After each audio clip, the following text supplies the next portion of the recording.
Hello, I am Dr. Ankur Garg, Director Liver Transplant and GI Surgery at Paras Hospital, Gurgaon.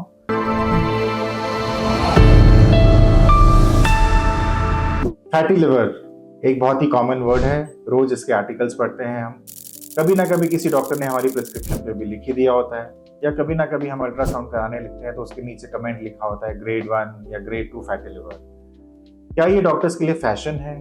क्या हमें इसे ignore कर देना चाहिए, या हमें इसको कितना सीरियसली लेना चाहिए? आइए जानते हैं इसके बारे में कुछ। फैटी लिवर एक लाइफस्टाइल रिलेटेड डिजीज है, एक साइलेंट एपिडेमिक है हमारी सोसाइटी में जो धीरे धीरे धीरे बढ़ रहा है।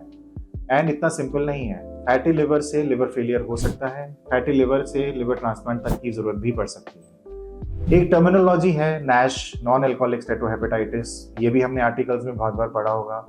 इसको मेडिकली थोड़ा सा मॉडिफाई कर दिया गया अभी, जिसको हम बोलते हैं मैश, मेटाबॉलिक एसोसिएटेड स्टेटोहेपेटाइटिस।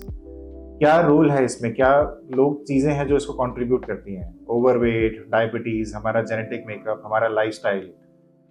अल्कोहलिज्म चाहे किसी के लिए ओकेजनल हो या किसी के लिए रेगुलर हो। रेगुलर अल्कोहलिज्म या अल्कोहलिक लिवर डिजीज की हम ऑफ कोर्स इसमें बात नहीं कर रहे हैं, बट ओकेजनल या सोशल ड्रिंकिंग हम बहुत सारे लोगों की लाइफस्टाइल में होता है।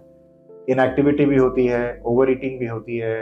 बहुत सारे लोग तो हेल्दी नहीं है जो फिजिकल लाइफस्टाइल बहुत अच्छे से फॉलो करते हैं। तो इन सब का मिक्सचर है एक्चुअली जो कॉज करता है लिवर डिजीज है, जिसको हम स्टेटोहेपेटाइटिस बोलते हैं। चाहे हम उसमें मेटाबॉलिज्म का ज़्यादा रोल बोलें या अल्कोहल का ज़्यादा रोल बोलें, बट अल्टीमेटली जो सच्चाई हमारे लिए है कि हमारा लिवर डैमेज हो रहा है।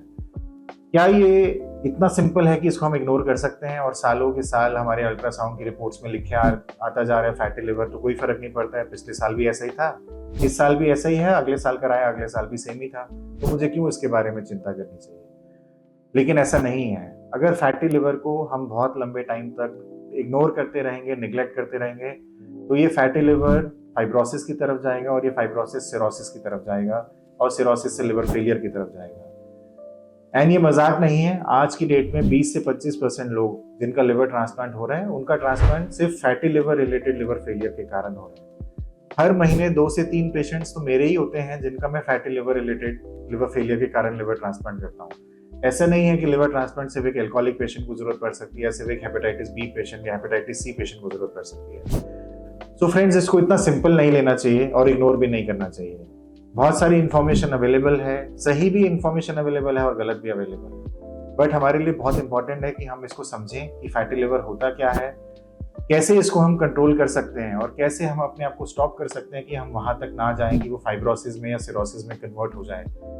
अगर हम अपने फ्रेंड्स की, फैमिलीज की और सबकी बात करेंगे और सबकी रिपोर्ट्स ऐसी रूटीनली स्कैन करेंगे, मैं आपको अश्योर कर सकता हूँ कि 40 to 50% ऑफ आपकी रिपोर्ट्स में कहीं ना कहीं डॉक्टर की प्रिस्क्रिप्शन में या अल्ट्रासाउंड की रिपोर्ट में फैटी लिवर लिखा होगा।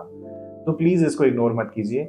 आप में से या आपके क्लोज फैमिली फ्रेंड सर्कल में से कोई भी अगर फैटी लिवर से प्रॉब्लम है, किसी को डाउट्स हैं फैटी लिवर रिलेटेड, प्लीज़ आप कमेंट बॉक्स में कमेंट लिखिए, and I will be happy to answer with the best of my knowledge and the expertise.